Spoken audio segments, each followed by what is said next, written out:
Welcome back to another FPL video and podcast. This will be the best wildcard team for Game Week 4. We are currently in an international break, so there are 2 weeks left until the next set of fixtures. But this wildcard team will be very solid for the long term. So let me know your thoughts down in the comment section below as always. And smash the like button if you enjoy this content or find it useful. And subscribe if you're new.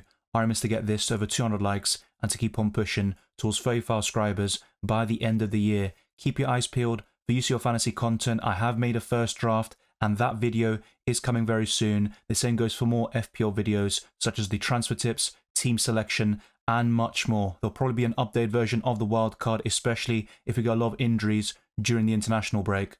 Without further ado, let's jump straight into it. My squad value is roughly 100.5 million. It will vary for every person watching because it all depends on when you bought certain players and how much they've increased in value since they've been in your team. So that's why purchase prices will differentiate to purchase prices and overall value. In my opinion, this squad is still affordable to the vast majority of people watching, but if you aren't able to afford it, I will discuss some possible downgrades you could make so you have a very competitive Game Week 4 wildcard squad, not just for this game week coming up, but also for the long term. Let's start off with the 2 goalkeepers, and we're actually going for a different sort of structure here with 2 rotating 4.5 million options.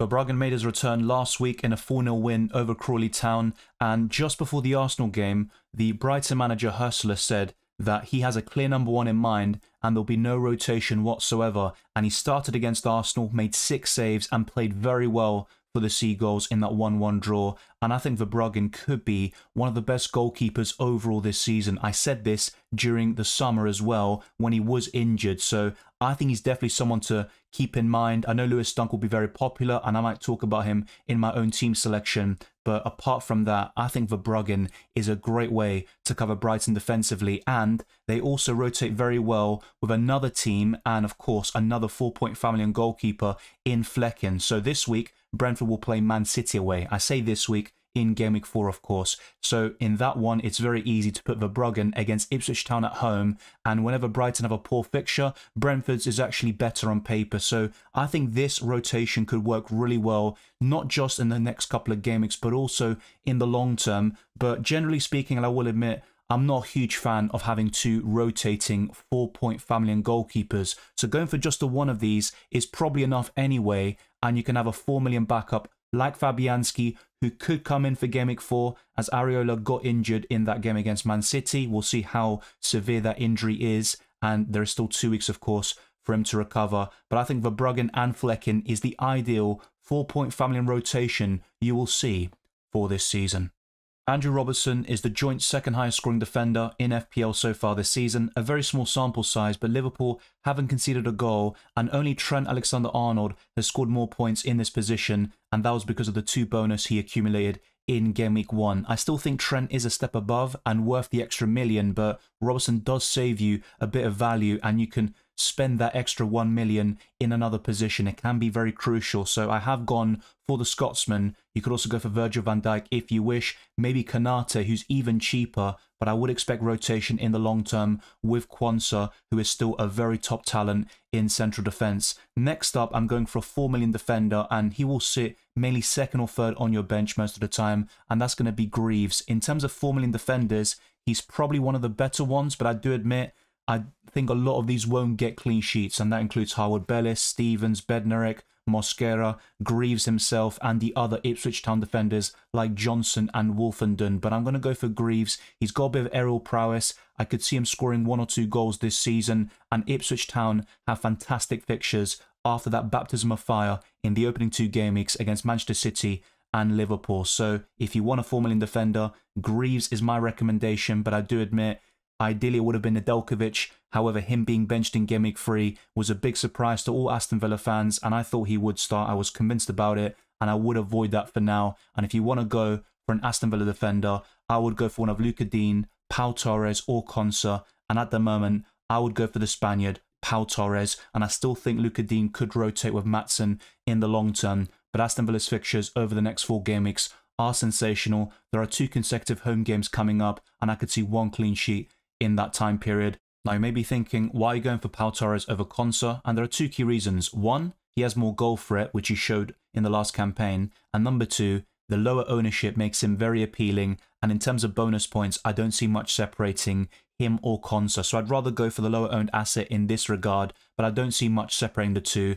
And one pro I'd give towards Konsa owners is the fact that Konsa is more versatile than Pau Torres because he can play as a right back and in central defence. So I'm going for Pau Torres at the moment, but you could easily go for Konsa. It's completely up to you. And some of you might even want to go for Luca Dean as he has more bonus points and attacking potential, but I still think rotation could be a key issue in the left back spot. Now there are 2 defender slots left for this defensive line, and I'm going to go for one of the most popular defenders right now in Robinson, who got another assist in Game Week 3. He has been disappointing in terms of the clean sheet front, but you can't really ask too much from a Fulham defender who's priced at 4.6 million now. He's by far the best option at this price and below, so I'd highly recommend Robinson. I think Fulham will keep a clean sheet eventually. It's just a matter of time. The fixtures aren't great in the long term, but for the next 3 or 4 game weeks, they're fine. I could see Robinson getting 1 clean sheet, probably another attack in return. He got 6 assists in the last campaign, so I'd highly recommend Robinson if you don't have him already. But that just leaves 1 defender left. He has a terrible fixture on paper this week, but I back him in the long term, and that's going to be the Spaniard, who everyone loves the pronunciation of his name, Pedro Porro. I know Spurs defensively just don't feel with confidence. You don't expect many clean sheets throughout the entire season, but in terms of bonus points and assists, you're not going to get much better than Porro in this position, and I think he can keep a few clean sheets in the next couple of months, but not against Arsenal in Game Week 4. That's a fixture where you'd probably want to bench him, and if you do have Porro, I wouldn't recommend selling him, but he's not a buy for Game Week 4 specifically. I look to buy him from Game Week 5 onwards, and if you have him already, just bench him and go for other defender options like Greaves, Pau Torres, Robinson, and Robertson for Game Week 4.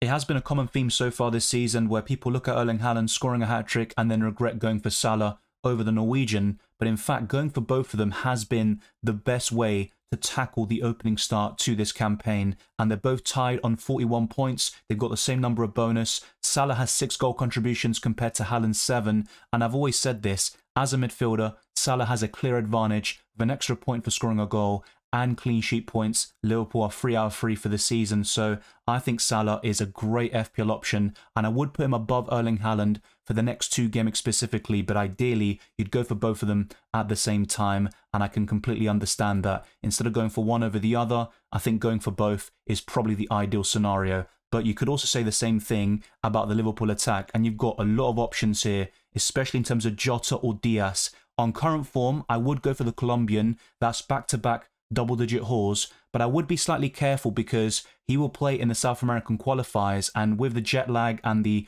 huge travel distances, it wouldn't surprise me if he was benched in Game Week 4. There's still a long way to go until that deadline, but just bear that in mind. If you want to go a bit safer, go for Diogo Jota, who of course will be with Portugal. He will play some matches, and it all depends on the context, which we will know about in a couple of weeks' time. And if Jota doesn't play that many minutes for Portugal, I'd actually rather go for him over Diaz for the next couple of game weeks. Then you could always switch potentially, but Liverpool's fixtures do turn around game week 8 or 9, so also bear that in mind, and you'd rather go for Arsenal players potentially, especially around game week 6. But this duo of Salah and Diaz has been electric in recent weeks, and I would recommend it, but it all depends on the context, and Diaz plays a huge game against Argentina for Colombia in the World Cup qualifiers, and there's no chance he's going to be benched for those matches. But let's go to the other midfield slots as well, and I'm going to go for a very cheap option in this position, but he was very disappointing in Game Week 3, I do admit, and that's Emil Smith-Rowe.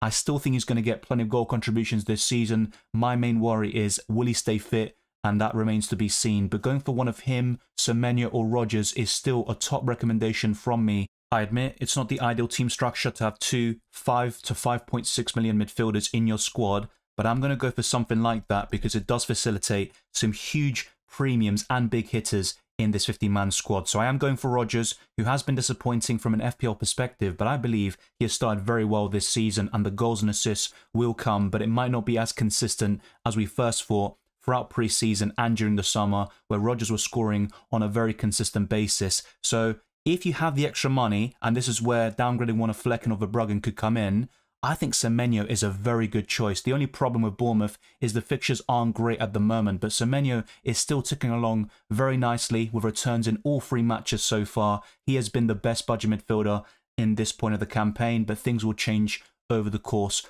of the season. Now, the fifth and final midfielder is Eze, who has terrific underlying numbers. He finally produced against Chelsea, his first goal contribution against the Blues, and Crystal Palace have a terrible record against them, but they rectified that slightly with that 1-1 draw at Stamford Bridge. Eze with a goal from outside the box, maximum bonus points. He is still one of the best midfielders in the game, and you might be thinking, where's Mbeumo? I would not buy Mbeumo for Game Week 4 specifically. If you want to go for Brentford assets, particularly Mbeumo and Wissa to start in your team, I would try to go for them around Game Week 6 onwards. I actually don't mind them against Tottenham away in Game Week 5, but don't buy them against Man City away. I don't think it's a great prospect for goals, clean sheets, and that's why Verbruggen would start over Flecken, and any Brentford assets are benchable at the Etihad. Whenever you activate the wildcard, you can't just think about the game week right in front of you. You have to think about the long term, and from Game Week 6 to 8, Arsenal have the best fixtures from any club in the Premier League, and you'd want to have one Arsenal player in place, particularly an attacker, so one of Saka or Havertz would be ideal. With this team structure I'm going for though, I've opted for the German, who's even cheaper, and he offers tremendous value at 8.1 million. He scored a terrific goal against Brighton. Both him and Saka missed some big chances, and they should have buried the game, even with 10 men. But I think over the course of the season, Havertz will be one of the highest scoring players in this position, and probably across all FPL players. And the same goes for Erling Haaland, who is completely unstoppable at the moment. But for those that are thinking, I need to take massive hits and wildcard just for him, I would be slightly careful, because Brentford at home isn't the easiest of games. He scored last season in this fixture, but only just the one goal. Across a double game week, I had captained him that week. I think I even triple captained him if I remember correctly. But then it's Arsenal at home and Newcastle away. Those aren't the easiest of games. He won't score a hat-trick every single week. It might seem that way at the moment, but trust me, it won't stick over the course of the season. He is razor sharp at the moment. That is a trend from pre-season, but it won't stick in the long term. There will be a regression, the odd game where he blanks, and it could happen as soon as Game Week 5 or 6 potentially. It doesn't seem like it on current form, and not having any games of the Euros played a big part, I think, in Erling Haaland being so ready for this season. But I'd rather have Salah over the next couple of game weeks if you had to pick one. Going for both is ideal, it's fantastic, and if you can afford it, even better. But if not, it's not the end of the world, and you can cover Erling Haaland with so many other options, particularly in the midfield. But the third and final forward is Joao Pedro, and you could go for Danny Welbeck, to be fair. He was in my best wildcard team in the last couple of weeks, and I still think it's a close call. But Joao Pedro is more versatile. He can play as an attacking midfielder, up front, and as a left winger. He's on penalties, and he's a bonus points machine. He got booked against Arsenal and still got maximum bonus. So I'd go for Joao Pedro over Danny Welbeck at this moment in time, but it could change by Game Week 5 or 6. For the next two game weeks in particular, those home games against Ipswich Town and Nottingham Forest, I think Brighton could score plenty of goals, and the likes of Joao Pedro, Mitoma, and Danny Welbeck will be great FPL options during that period. The starting 11 would be as follows: Verbruggen in goal, at home to Ipswich Town, a back three of Robinson, Pau Torres and Robertson, all of them with home fixtures, a midfield four of Smith Rowe, Diaz, Salah and Eze, Joao Pedro, Haaland and Havertz up front. So just the one away player in Kai Havertz, who got a double-digit haul against Tottenham back in April, so not so long ago. Let's see if he can do something similar this time round. The bench would comprise of Flecken, Rodgers, Bedro and Greaves. The expected points is 56.6. I've got nothing left over in the bank with my own team value. Some of you might not be able to afford this, so Kanate in for Robertson is one possible downgrade you could make to facilitate this squad, or possibly one of Verbruggen or Flecken to a 4 million goalkeeper like Fabianski. That's probably the best option, which will least impact your points potential for the next couple of game weeks. Captaincy-wise, I would go for Salah over Erling Haaland. I said it back on Saturday. I'll say it again. Based on the fixture and the form, the combination of both, I'd rather go for Salah. The midfield advantage is also a key aspect in determining that captaincy decision. I think this period over the next two game weeks is where Salah slightly pulls ahead of Erling Haaland in terms of point scoring, but they'll probably still get plenty of returns anyway. We all know this, and that's why I've gone for both of them in this wildcard draft. But let me now show you a few changes you could make with some of the things I mentioned earlier in terms of Semenyo over Rodgers, or going for a 4 million goalkeeper instead, and what that could do for your budget. Using the website FPL Team, it says I'm 0.1 million over budget, but I bought Diogo Jota at 7.5 million to start this season, so I can actually afford this squad and I'd have nothing left over in the bank. It would be Flecken in goal, away to Man City, which is far from ideal, but last season he made so many saves against them and in fact got some very good returns despite not keeping a clean sheet in the end. The back three would be Robinson, Dunk and Trent Alexander-Arnold, so instead of a Bruggen to cover Brighton defensively, you could go for Dunk and then Trent over Robertson. The midfield is identical. I've just changed Diaz to Jota and it all depends on the context of how many minutes they play for their countries. Jota is still playing down the middle. He is more injury prone as well, but Diaz is in electric form at the moment. Smith Rowe, Jota, Salah and Eze is still a very solid midfield. Joao Pedro, Haaland and Havertz up front hasn't changed whatsoever, but I have gone for Semenyo over Rodgers with this draft and Konsa over Pau Torres. I've still gone for Greaves, but you can go for other 4 million defenders if you wish.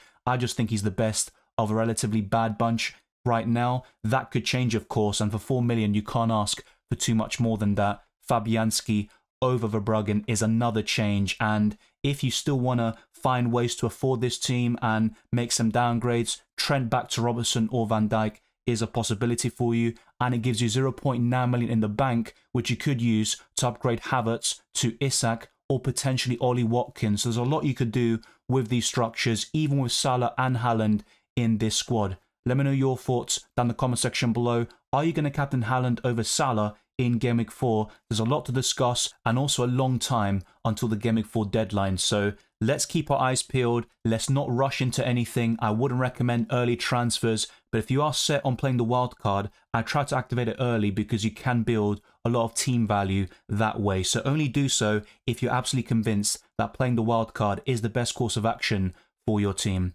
Thank you very much for watching this video and listening to this podcast. If you enjoyed it or found it useful, then be sure to smash the like button and subscribe if you're new. Our aim is to get this video to the 200 likes and let's keep on pushing towards 35 subscribers and beyond. Follow me on Twitter and Instagram, DylanRCM, for the latest FPL and Yusuf Fantasy updates, and also join the Discord server, FPL League, Draft Town, as well as Spotify. Leave a 5-star review on my podcast. It goes a long way to supporting my channel. I wish you all the best of luck for Game Week 4 and the rest of the season, and I'll see you next time.